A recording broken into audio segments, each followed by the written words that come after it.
Kelas kolaboratif dan partisipatif ini mengambil tema pembelajaran kolaboratif berbasis proyek kelompok pada mata kuliah dasar pengajaran bahasa Prancis sebagai fondasi pemahaman Français Langue Étrangère atau FLE dan diberikan kepada mahasiswa semester 5 program studi bahasa dan sastra Prancis.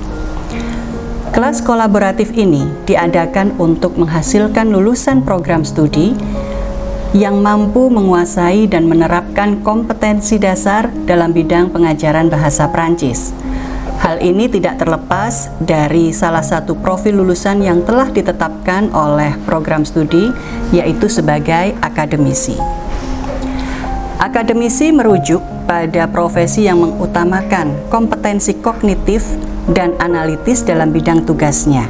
Salah satu profesi yang berkaitan langsung dengan dunia akademis yaitu pengajar dasar di tingkat SMA maupun di lembaga kursus bahasa Prancis. Sebagai upaya untuk memberikan pengalaman praktik belajar mengajar secara real kepada mahasiswa dan juga mengasah keterampilan non-teknis atau soft skill mahasiswa dalam bidang komunikasi dan public speaking, maka desain kelas kolaboratif dan partisipatif menjadi pilihan yang tepat untuk diterapkan dalam mata kuliah dasar pengajaran bahasa Prancis. Kelas kolaboratif dan partisipatif ini dilaksanakan dalam bentuk team-based project, di mana mahasiswa akan bekerja sama dalam kelompok untuk menyelesaikan sebuah proyek praktik mengajar secara singkat atau disebut juga sebagai micro teaching. Kegiatan ini diawali dengan pembentukan tim yang terdiri atas dosen, tenaga kependidikan, dan juga mahasiswa.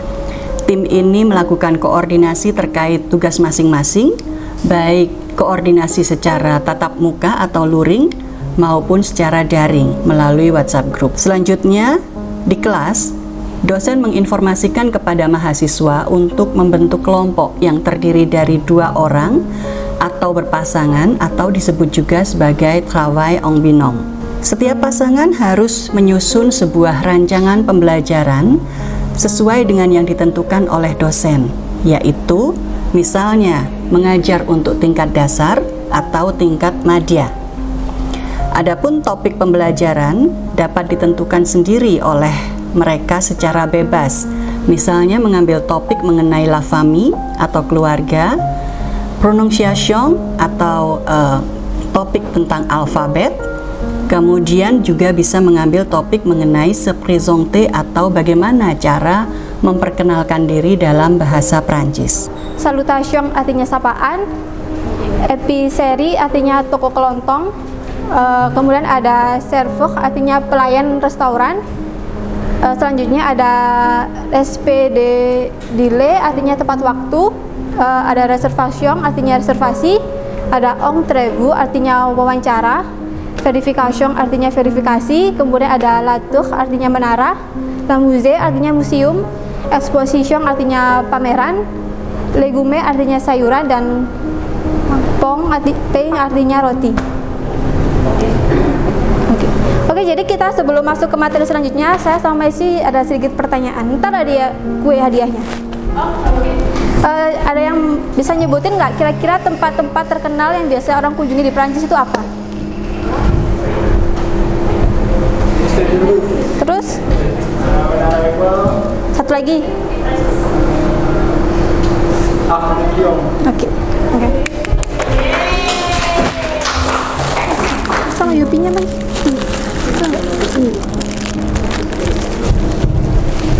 Kasih Halem. Terus kalau ada lagi nggak yang bisa nyebutin makanan khas Prancis? Oke, silakan Ismi. Oke, ratatouille.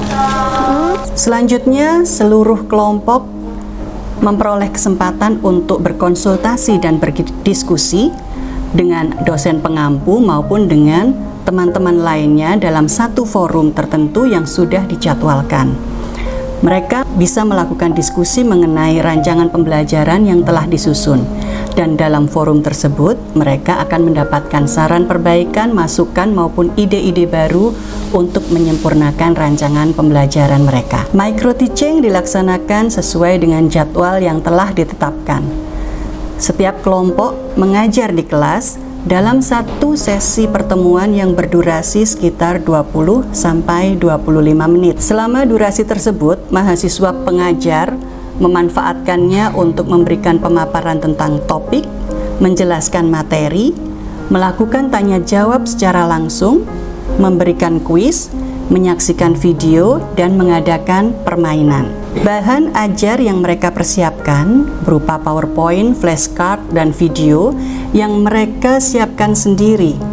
Dan juga mereka memanfaatkan platform Quizizz yang ada di dunia maya, secara bebas dapat dipergunakan aplikasinya untuk mengadakan kuis secara daring yang dilakukan bersama-sama di dalam kelas. Berbagai bentuk kreativitas metode pengajaran didemonstrasikan oleh mahasiswa yang disambut dengan sangat antusias oleh seluruh peserta didik, yaitu teman-teman mereka sendiri yang bertindak sebagai siswa.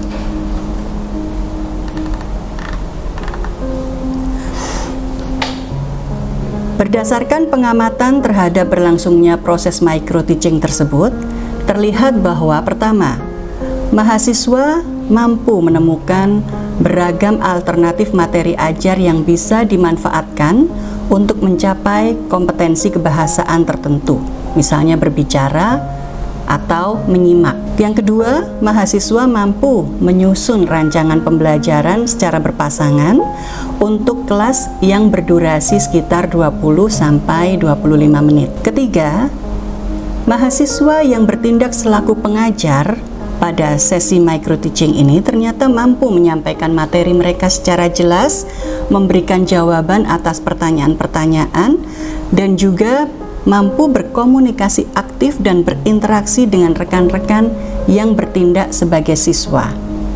Dan yang terakhir, ternyata aktivitas yang beragam dan menyenangkan yang mereka sajikan tersebut dapat meningkatkan partisipasi seluruh mahasiswa.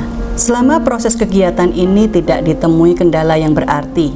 Hasil kegiatan juga menunjukkan adanya kecenderungan yang sangat baik yang terlihat dari nilai micro-teaching yang diraih oleh setiap kelompok, di mana 90% diantaranya mencapai nilai di atas 81.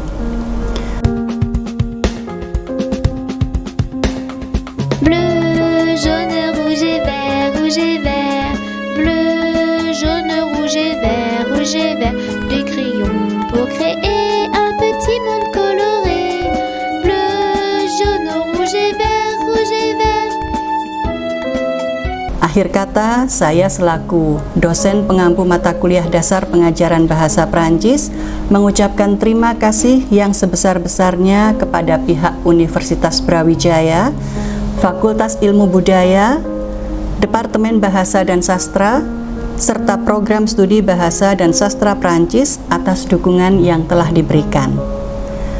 Ucapan terima kasih juga saya sampaikan kepada rekan-rekan tenaga kependidikan dan seluruh mahasiswa yang terlibat dalam kegiatan ini. Semoga program ini dapat memberikan manfaat yang besar bagi seluruh pihak dan juga semoga dapat meningkatkan kualitas pembelajaran di Universitas Brawijaya. Saya Siti Husnul Khotimah, Ketua Program Studi Bahasa dan Sastra Prancis. Saya sangat bangga dan bersyukur atas pemerolehan hibah kelas kolaboratif dan partisipatif oleh tim dosen Prodi Bahasa dan Sastra Prancis tahun ini. Harapannya, dengan adanya hibah kelas kolaboratif dan partisipatif ini dapat mengakselerasi implementasi proses pembelajaran dengan case method dan team-based project pada sebanyak mungkin mata kuliah di program studi. Hal ini mengingat bahwa kurikulum OBE yang kita susun ditujukan untuk menghasilkan lulusan yang memiliki kompetensi yang unggul dan siap bekerja di berbagai industri dengan semangat kolaboratif dan mampu memecahkan berbagai persoalan di masyarakat.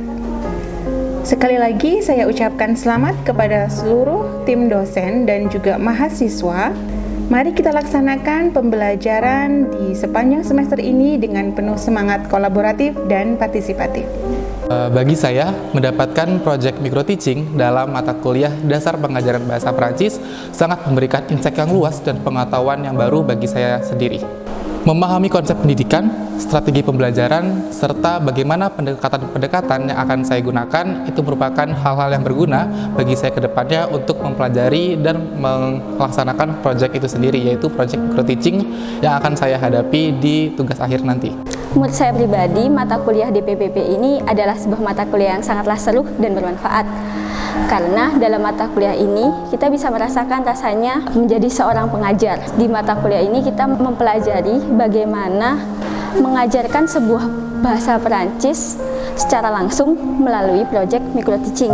Berbagai manfaat dari proyek micro teaching ini adalah pertama, dapat menanamkan rasa percaya diri, dan kedua, juga dapat mengasah skill public speaking atau berbicara di depan umum.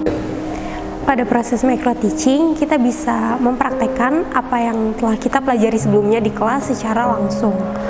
Hal ini meliputi membuat bahan-bahan ajar, mempersiapkan kegiatan, dan memaksimalkan waktu dengan optimal. Menurut saya, mata kuliah tersebut merupakan mata kuliah yang sangat menyenangkan, mengasihkan, dan dapat menumbuhkan skill bekerja sama saya dengan teman sekelompok. Selain itu, mata kuliah dasar pengajaran bahasa Prancis juga mengajarkan saya bagaimana menganalisis objek praktikum saya, yaitu para siswa, dan bagaimana memanfaatkan waktu atau durasi praktikum sebaik mungkin.